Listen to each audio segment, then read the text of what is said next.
Hey guys, happy Sunday, Creator Mom. So, anyways, I want to talk this morning about anxiety and panic attacks and fear. So, this morning, I had I think it was a thought that spurred this on. I had an experience. I had a thought that I think brought some fear to me in the moment. Well, all right, so I guess I'll just tell the whole story. It's kind of dumb, but whatever. I'll share it anyway.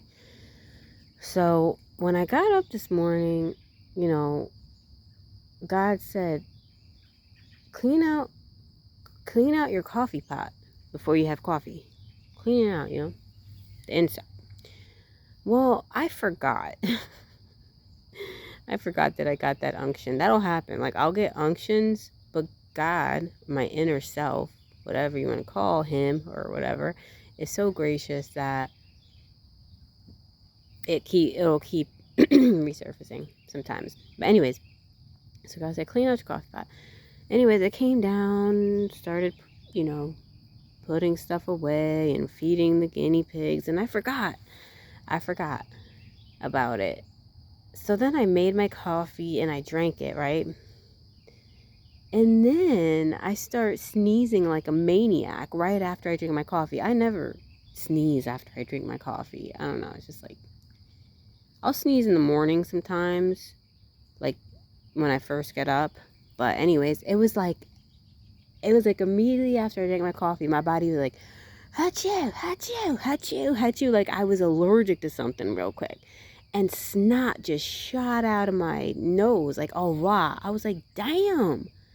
That made me realize, and then I was like, oh, shit. I didn't clean out my coffee pot. This is probably some type of reaction because it was just like really intense in my body. It was like my body was just expelling this maybe toxin or agent like immediately. It was like, whoochoo, whoochoo. Anyways, so then I go and look at my coffee pot and I'm like mortified because I'm like, oh my God. Like, it was like grimy, like where I put the water, and I was like, oh my God. And then I think there might have been mold where the coffee sits, but I'm not sure because I'm not quite sure. Okay, I'm not quite sure what if I dropped something in there by accident from the tissue I was using, whatever. And so it might have been. Well, anyways, so I'm like, oh my God, like I'm like, I just drink coffee like this. But then I was like trying to calm myself down. I'm like, okay, my body's obviously gonna, it was sneezing, it was expelling, and obviously I'm gonna be fine. Like, I've probably been drinking coffee like this for a while because, like, just being ignorant or just not remembering to just clean out my coffee pot every now and again. So, but the fear kind of was grabbing a hold of me, even though I was trying to psych myself out of it. I'm like, no, I'm fine. Oh, it's been 15, 20 minutes already. If I was going to die, I probably would have died already. But the fear, like I said, just kept kind of grabbing hold. So I went to sit down and do my yoga. And then I was like, okay, like, I was just like breathing. I'm like, okay. So then the anxiety was starting to escalate, right? That's how it starts. It starts to escalate and escalate. And then how anxiety and panic makes you feel, it makes you feel like you can't breathe. Like that sensation of like you're having like a hard time breathing, but you're breathing. You're like, and so what I try to tell myself is like, obviously I'm breathing. I'm here doing yoga. Like, and it was not restorative yoga. It was more, a little bit more active of a yoga. I'm like, I am breathing, clearly, and I'm doing these moves. And just kind of trying to talk myself through the sensations, because the sensations of anxiety and panic are terrifying. They are internally horrific.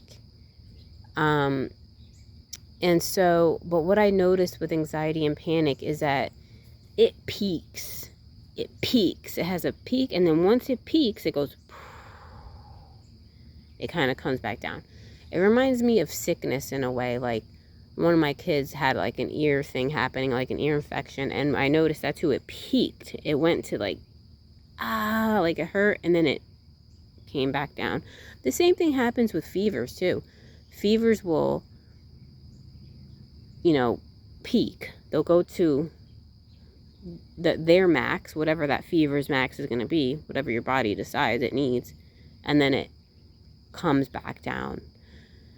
So it's like the same with this panic. It must be a hormonal rush also. So it's almost like the hormones, if this is even how it goes, I have no idea. I'm just making this up. If the hormones just get released like, and it comes to a peak, and then your body starts to, whatever, process it out. I don't know. But so anyways, as this anxiety was escalating, I just sat there and I was telling myself, like, I can breathe. And then I was like, I just allow you, anxiety, like, I'm not going to resist you, like, thank you, anxiety, fear. And then when I was saying that, it really peaked internally, like it went into panic mode. And in panic mode, what happens is you feel this rush of heat go through your body, and you feel this sensation of being kind of out of control.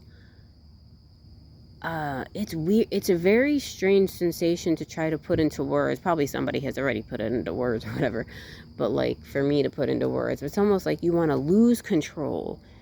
It's almost like you want to lose control and spin out of control, but you're in control. You're still there. I'm sitting on my mat, but in your spirit self, or like, I don't know, like mentally, you're just like, feel like you're going to lose it. You just feel like you're just going to lose it or something. It's very weird. It's all like this whole internal fucking thing. Nothing is happening really on the outside. So anyways, but that's like the peak. I would say for me that's the peak. The feeling of spinning out of control and being filled with, in this heat, this fire just rushing through your body, and like, that's the peak. And then you feel it, you sit there and you feel it, and it feels terrifying and horrifying. And then from that point, it starts to drop.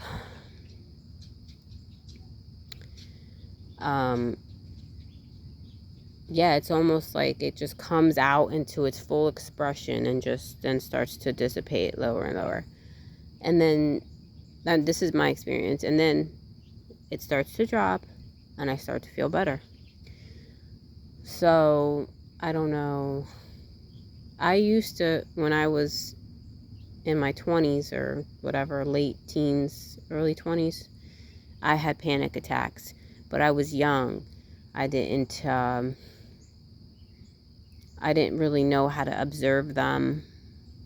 But when I was younger, the panic attacks literally made me feel crazy. I knew I wasn't crazy. I still had awareness, but it gave me thoughts like I was crazy, like, you're crazy, like something's wrong with you.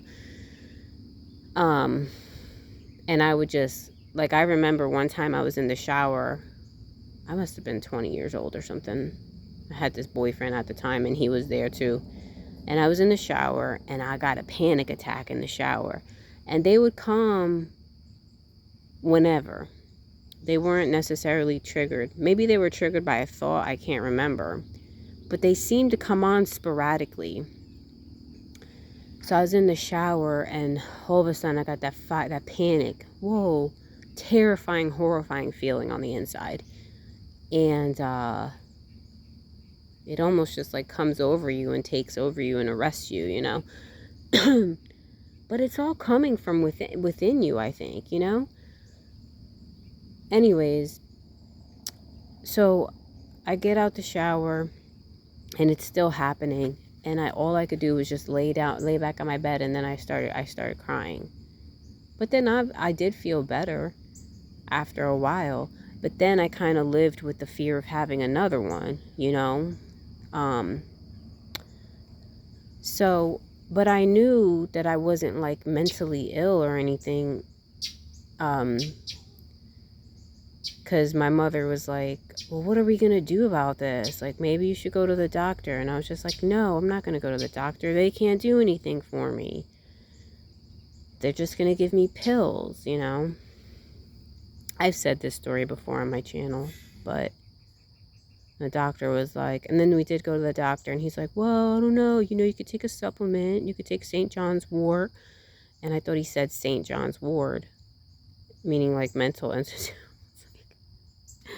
I've said this story before on my channel. But anyways, so just to say, like, I experienced panic attacks in my past. So it was 20 years ago.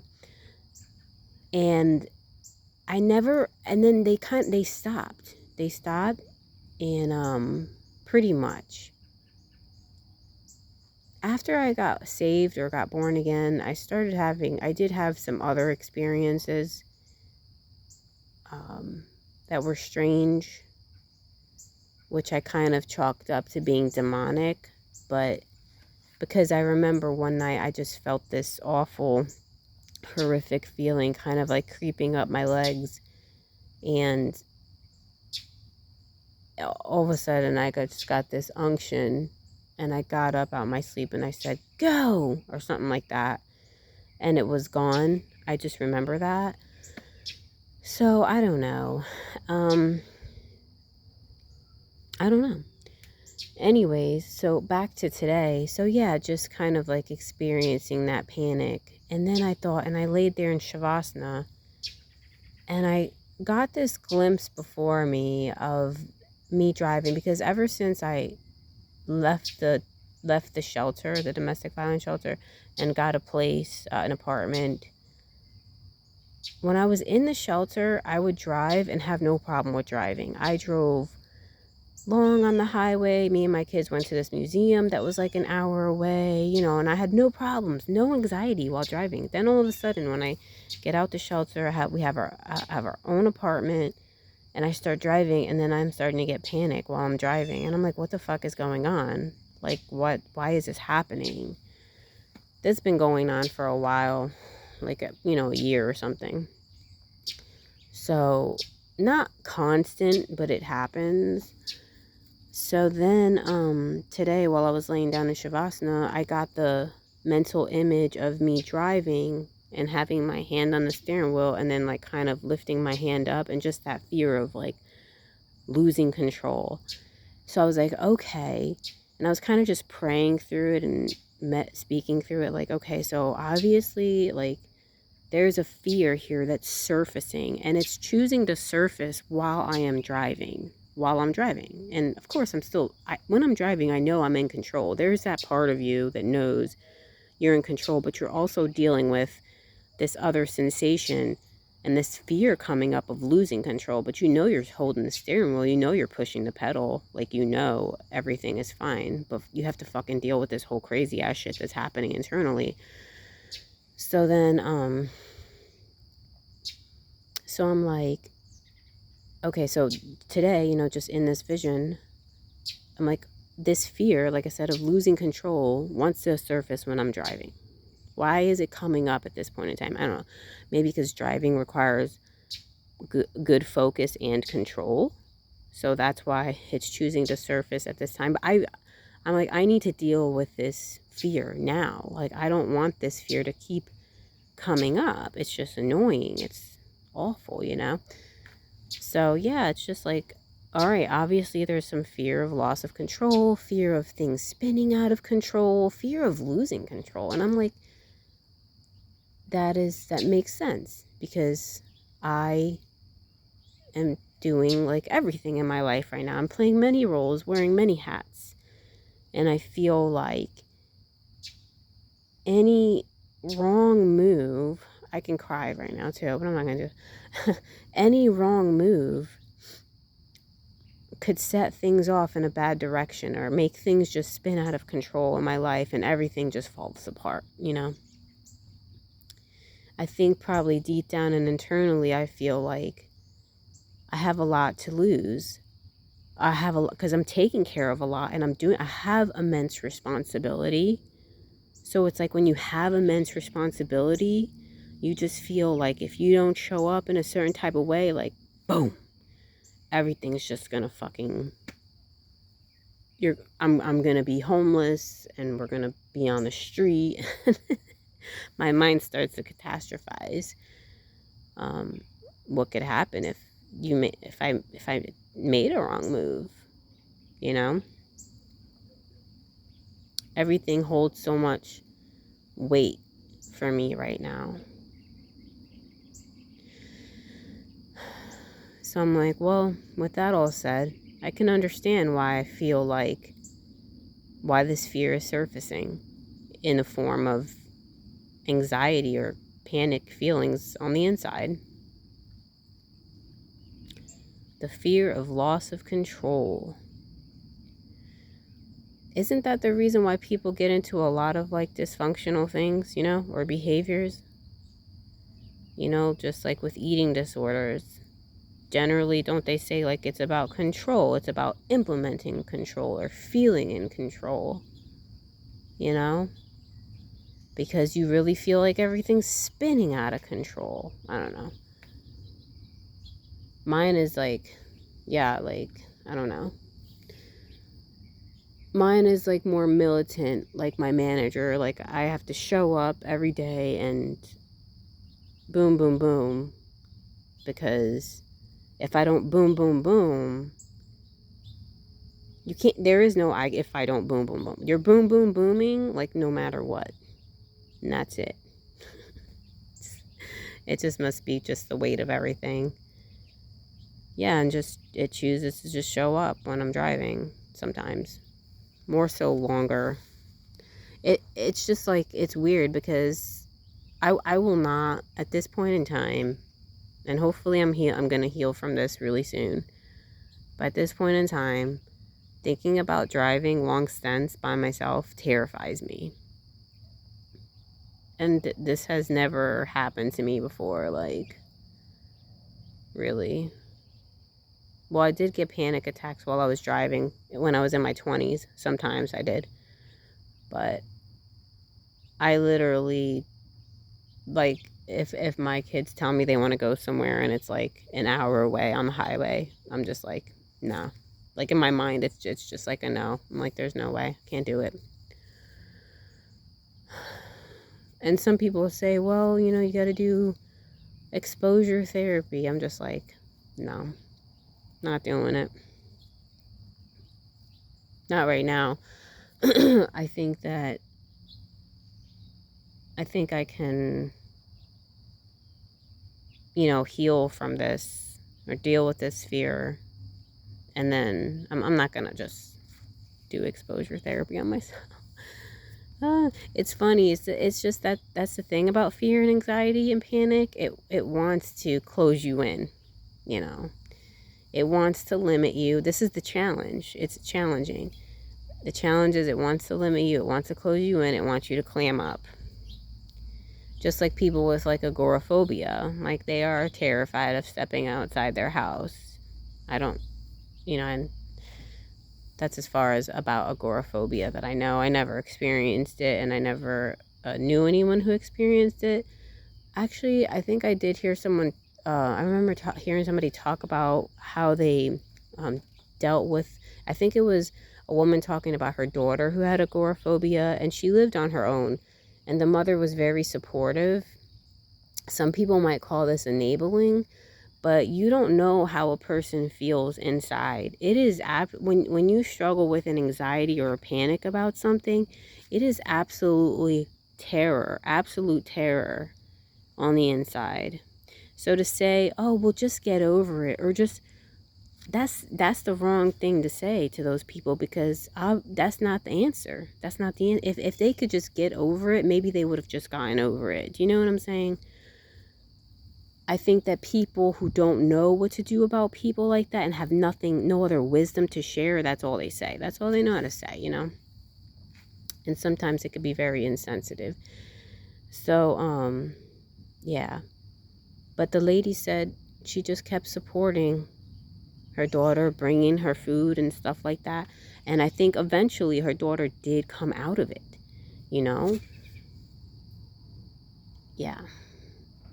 All right, I'm going to stop talking now. I feel better.